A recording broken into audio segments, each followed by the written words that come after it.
അനുനയ നീക്കവുമായി രാഹുൽ മാങ്കൂട്ടത്തിൽ എത്തുന്നു എന്നുള്ളൊരു വിവരം വരുന്നു. PV അൻവറിന്റെ വീട്ടിലെത്തി അർദ്ധരാത്രിയിൽ കൂടിക്കാഴ്ച നടത്തി. കൂടിക്കാഴ്ച നടന്നത് 45 മിനിറ്റോളം എന്നുള്ള വിവരമാണ് ലഭിക്കുന്നത്. അഷ്കർ, ഒരു അനുനയ നീക്കത്തിലേക്ക് രാഹുൽ മാങ്കൂട്ടത്തിന്റെ നേതൃത്വത്തിലാണോ നീക്കങ്ങൾ നടക്കുന്നത്? എന്താണ് മനസ്സിലാക്കുന്നത്? ശ്രുതി, കഴിഞ്ഞ ദിവസം PV അൻവറും UDF-ഉമായുള്ള എല്ലാ വാതിലുകളും അടയുന്ന ഒരു സാഹചര്യമാണ് ഉണ്ടായത്. ഇനി PV അൻവറിന്റെ ചർച്ചയ്ക്കില്ല എന്ന് UDF നേതൃത്വം നിലപാടെടുത്തിരുന്നു. സമാനമായ രീതിയിൽ തന്നെ PV അൻവറും ഇനി UDF-ഉമായി ചർച്ചയ്ക്കില്ല എന്നുള്ളത് പരസ്യമായി തന്നെ PV അൻവർ പ്രഖ്യാപിക്കുന്ന സാഹചര്യം ഉണ്ടായിരുന്നു. എന്നാൽ അതിനുമൊടുവിലാണ് ഇന്നലെ അർദ്ധരാത്രിയോടെ ഇത്തരത്തിലൊരു അനുനയ നീക്കം നടത്തുന്നത്. അത് ഏറ്റവും പ്രധാനപ്പെട്ട കാര്യം എന്ന് പറയുന്നത്, എല്ലാ ശ്രമങ്ങളും അല്ലെങ്കിൽ എല്ലാ ചർച്ചകളും അവസാനിപ്പിച്ച ശേഷം ഇല്ലെങ്കിൽ UDF-ഉം PV അൻവർ രണ്ട് തട്ടിലായി എന്നുള്ള കാര്യം ഏകദേശം ഉറപ്പിച്ചതിന് ശേഷം വീണ്ടും കോൺഗ്രസിന്റെ ഭാഗത്തു നിന്ന് തന്നെ ഇത്തരത്തിലുള്ള അനുനയ നീക്കം നടന്നു എന്നതാണ് ഏറ്റവും പ്രധാനപ്പെട്ട കാര്യം. യൂത്ത് കോൺഗ്രസിന്റെ സംസ്ഥാന അധ്യക്ഷൻ കൂടിയായിട്ടുള്ള രാഹുൽ മാങ്കൂട്ടത്തിലാണ് ഇന്നലെ രാത്രി 11:45 PV അൻവറിന്റെ എടവണ്ണ ഒതായിലുള്ള വീട്ടിലെത്തിയ രാഹുൽ മാങ്കൂട്ടത്തിൽ ഏകദേശം 45 മിനിറ്റോളം PV അൻവറുമായി കൂടിക്കാഴ്ച നടത്തുകയും ചെയ്തു. പല അടച്ചിട്ട മുറിയിലടക്കം ഇരുവരും സംസാരിക്കുന്ന സാഹചര്യമുണ്ടായി. അവസാനത്തെ അനുനയ ശ്രമം എന്ന് തന്നെ വേണമെങ്കിൽ നമുക്ക് ഇതിനെ വിലയിരുത്താൻ കഴിയും. അത്തരത്തിലുള്ളൊരു നീക്കമാണ് ഇന്നലെ രാത്രിയോടുകൂടി നടന്നത്. അതിന്റെ ദൃശ്യങ്ങളാണ് ഇപ്പോൾ പുറത്തു വന്നിരിക്കുന്നതും. കോൺഗ്രസിനെ സംബന്ധിച്ചിടത്തോളം PV അൻവർ എന്നുള്ളത് ഏറ്റവും അനിവാര്യമായ ഒരു സാഹചര്യമാണ് നിലമ്പൂരിലുള്ളത്. പ്രത്യേകിച്ച് PV അൻവർ മത്സരിച്ചാൽ ഏറ്റവും കൂടുതൽ വോട്ട് അത് ചോരാൻ പോകുന്നത് ആര്യാടൻ ഷൗക്കത്തിൻ്റെതാണെന്നുള്ള വിലയിരുത്തലുണ്ട്. അങ്ങനെയെങ്കിൽ അത് ആര്യാടൻ ഷൗക്കത്തിന്റെ പരാജയത്തിന് വഴിവെക്കാനുള്ള സാധ്യതയും കോൺഗ്രസ് മുൻകൂട്ടി കാണുന്നുണ്ട്. PV അൻവർ മത്സരത്തിലേക്ക് പോകും എന്നുള്ള കാര്യത്തിൽ കോൺഗ്രസ് നേതൃത്വം ഏകദേശം ഉറപ്പിക്കുന്ന ഒരു ഘട്ടത്തിലാണുള്ളത്. അതുകൊണ്ടുകൂടിയാണ് PV അൻവറിനെ അതിൽ നിന്നും പിന്തിരിപ്പിക്കാനും UDF-ന്റെ ഭാഗമാക്കാനുമുള്ള അവസാന ശ്രമം വീണ്ടും UDF-ന്റെ ഭാഗത്തു നിന്നുണ്ടാവുന്നത്. PV അൻവറിനെ മത്സരത്തിൽ നിന്ന് പിന്മാറണമെന്നാവശ്യപ്പെട്ട് UDF-ഉമായുള്ള ഒരു അനുനയ നീക്കം, UDF-ന്റെ മുന്നണി പ്രവേശനവുമായി ബന്ധപ്പെട്ട ഉറപ്പുകളൊക്കെ നൽകുന്ന രീതിയിൽ തന്നെ ഒരു അനുനയ നീക്കമാണ് വീണ്ടും ഉണ്ടായിരിക്കുന്നത് ഇന്നലെ അർദ്ധരാത്രിയിൽ. ശ്രുതി. ഓക്കെ, അഷ്കർ അലി കരിബയാണ് വിശദാംശങ്ങൾ നൽകിയത്. നമുക്ക് VS രഞ്ജിത്തിലേക്ക് ഒരിക്കൽ കൂടി പോകാം. VS രഞ്ജിത്ത്, ഇന്നലെ ഇക്കാര്യത്തിൽ അൻവർ പറഞ്ഞത് ഇനി UDF-ലേക്കില്ല, അത് തെരഞ്ഞെടുപ്പ് കഴിയുന്നവരെ എന്തായാലും UDF പ്രവേശനവുമായി ബന്ധപ്പെട്ട ഒരു ചർച്ചയ്ക്കില്ല എന്നുള്ള കാര്യമായിരുന്നു അൻവർ ഇന്നലെ വ്യക്തമാക്കിയത്. ഇന്നലെ അർദ്ധരാത്രിയോടുകൂടി ഒരു തിരക്കിട്ട നീക്കം രാഹുൽ മാങ്കൂട്ടത്തിന്റെ നേതൃത്വത്തിൽ നടക്കുമ്പോൾ എങ്ങനെ വിലയിരുത്താം ഈ ഒരു സാഹചര്യത്തെ?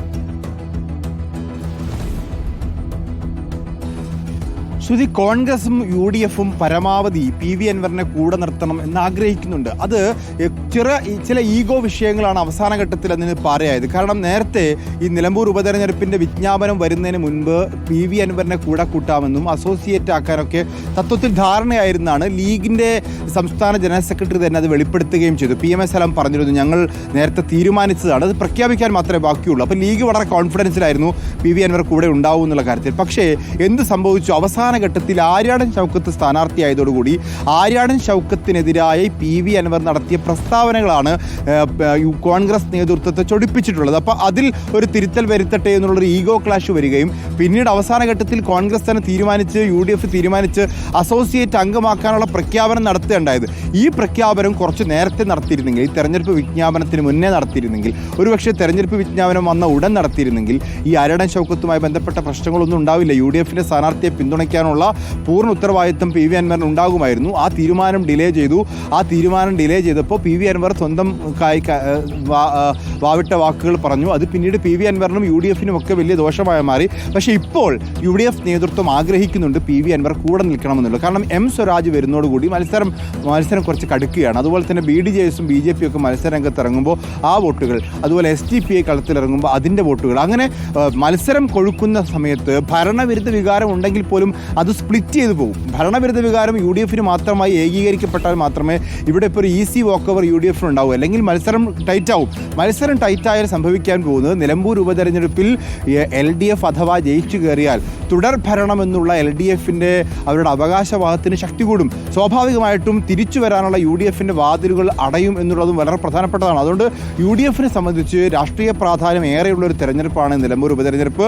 അത് നിലമ്പൂർ തിരിച്ചുപിടിക്കുക എന്നത് മാത്രമല്ല, അതിനപ്പുറത്ത് അപ്പുറത്ത് സംസ്ഥാനത്തിൻ്റെ ഭരണം തിരിച്ചുപിടിക്കുക എന്നുള്ളത് കൂടിയുണ്ട്. അപ്പോൾ അങ്ങനെ വളരെ രാഷ്ട്രീയ പ്രാധാന്യമുള്ള ഒരു തെരഞ്ഞെടുപ്പിൽ ഒരു കൈവിട്ട കളിക്ക് നിൽക്കേണ്ടതില്ല എന്ന് UDF നേതൃത്വം തിരിച്ചറിയുന്നുണ്ട്. അത് ലീഗിൻ്റെയൊക്കെ സമ്മർദ്ദം, അതിഭയാനകമായ സമ്മർദ്ദമുണ്ട്. അപ്പോൾ അതുകൊണ്ട് അവസാന ഘട്ടത്തിലും കോൺഗ്രസിൻ്റെ കൈവിട്ട കളി കൊണ്ട്, കോൺഗ്രസ് നേതാക്കളുടെ ഈഗോ കൊണ്ട് ഇതൊരു അവസരം നഷ്ടപ്പെട്ടു പോകരുത് എന്നുള്ളതുകൊണ്ട് PV അൻവറിനെ കൂടെ നിർത്താനുള്ള ഒരു അവസാനഘട്ട ശ്രമമാണ്. ഇന്നലെ KPCC നേതൃത്വമൊക്കെ ഈ ഒരു ശ്രമം ഉപേക്ഷിച്ചതാണ്. ഇങ്ങനെ ഒരു അനുരഞ്ജന നീക്കം ഇനി വേണ്ട എന്നുള്ള തരത്തിലേക്ക് KPCC നേതൃത്വം എത്തിയതാണ്. പക്ഷേ യൂത്ത് കോൺഗ്രസിൻ്റെ ഭാഗത്ത് നിന്ന് അങ്ങനെ ഒരു നീക്കം ഉണ്ടാകുന്നു. യൂത്ത് കോൺഗ്രസ് സംസ്ഥാന അധ്യക്ഷൻ രാഹുൽ മാങ്കൂട്ടത്തിൽ തന്നെ നേരിട്ടിറങ്ങി PV അൻവറിനെ അനുനയിപ്പിക്കാൻ ശ്രമിക്കുന്നു എന്നുള്ളതാണ്.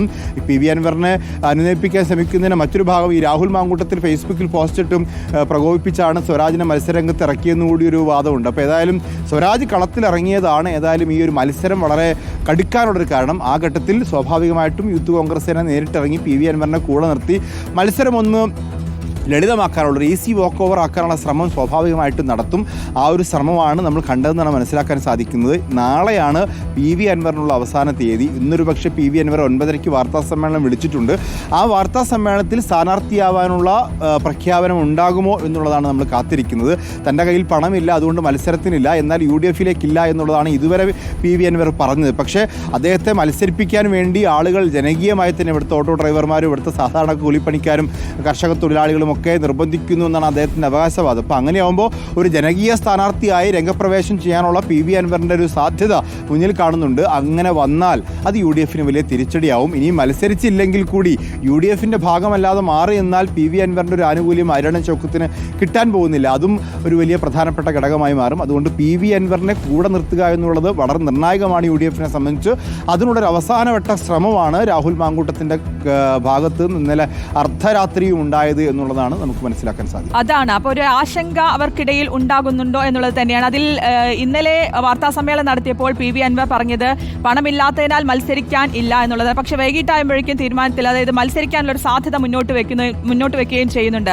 ഇതിലിപ്പോൾ ഒരു ത്രികോണ മത്സരത്തിലേക്ക് കാര്യങ്ങൾ പോകുന്നു എന്ന് പറയുമ്പോൾ അത് UDFിന് ആശങ്കയുണ്ടാക്കുന്ന സാഹചര്യത്തിലേക്ക് പോകുന്നു എന്നത് തന്നെയാണ് ഇത്തരത്തിലൊരു അനുനയ നീക്കം രാഹുൽ മാങ്കൂട്ടത്തിൽ നടത്താനുള്ള ഒരു സാധ്യതയ്ക്ക് മുന്നിൽ, അല്ലേ? അതങ്ങനെ വരുമ്പോൾ VD സതീശൻ മറുവശത്ത് കടുംപിടുത്തം പിടിച്ചു നിൽക്കുന്ന ഒരു സാഹചര്യത്തിൽ ഈ രാഹുൽ മാങ്കൂട്ടത്തിന്റെ നേതൃത്വത്തിലുള്ള ഇത്തരത്തിലൊരു നീക്കം അത് എത്രത്തോളം UDFിനകത്ത് ഉള്ള ഒരു സാഹചര്യം എന്തായിരിക്കും?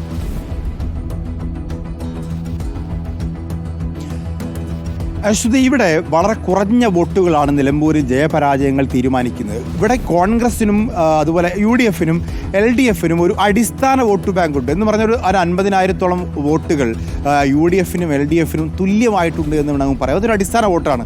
UDFിനും LDFിനും ബലാബലമുള്ള വോട്ടുകളാണ്. പിന്നീട് വരുന്ന ഒരു 15,000-ഓളം 20,000-ഓളം വരുന്ന വോട്ടുകൾ അത് ഭയങ്കരമായി മാറ്റപ്പെടുന്ന, ഫ്ലക്ച്വേറ്റ് ചെയ്യപ്പെടുന്ന വോട്ടുകളാണ്. ആ വോട്ട് ബാങ്കിനെ സ്വാധീനിക്കുക എന്നുള്ളതാണ് നിലവിൽ UDFിൻ്റെയും LDFിൻ്റെയും ഒരു വെല്ലുവിളിയായി നിലനിൽക്കുന്നത്. അതായത് ഈ പറയുന്ന വേയ്സ് വോട്ടിനപ്പുറത്തേക്ക് പിടിക്കാൻ സാധിക്കണം. അതിൽ ഈ പറയുന്ന പോലെ ഭരണവിരുദ്ധ വികാരത്തിൻ്റെ ഒരു പ്രതീക്ഷയാണ് UDFിനുള്ളത്. ഇവിടെ നിലമ്പൂരിൽ ഭരണവിരുദ്ധ വികാരം ആളിക്കത്തിക്കാൻ PV അൻവറിന് സാധിക്കും. PV അൻവർ ഇറങ്ങി വന്ന് വാർത്താ സമ്മേളനം നടത്തിയ ഘട്ടത്തിലൊക്കെ വലിയ തോതിൽ സ്വാധീനമുണ്ടായി. അതിനുശേഷം PV അൻവർ നിലമ്പൂർ അങ്ങാടിയിൽ വലിയ സമ്മേളനം വിളിച്ചു കൂട്ടിയപ്പോൾ അതിൽ ആൾക്കൂട്ടമുണ്ടായിരുന്നു. അപ്പോൾ PV അൻവർ എന്ന് പറയുന്നൊരു ഫാക്ടർ അവിടെ ഉണ്ട്.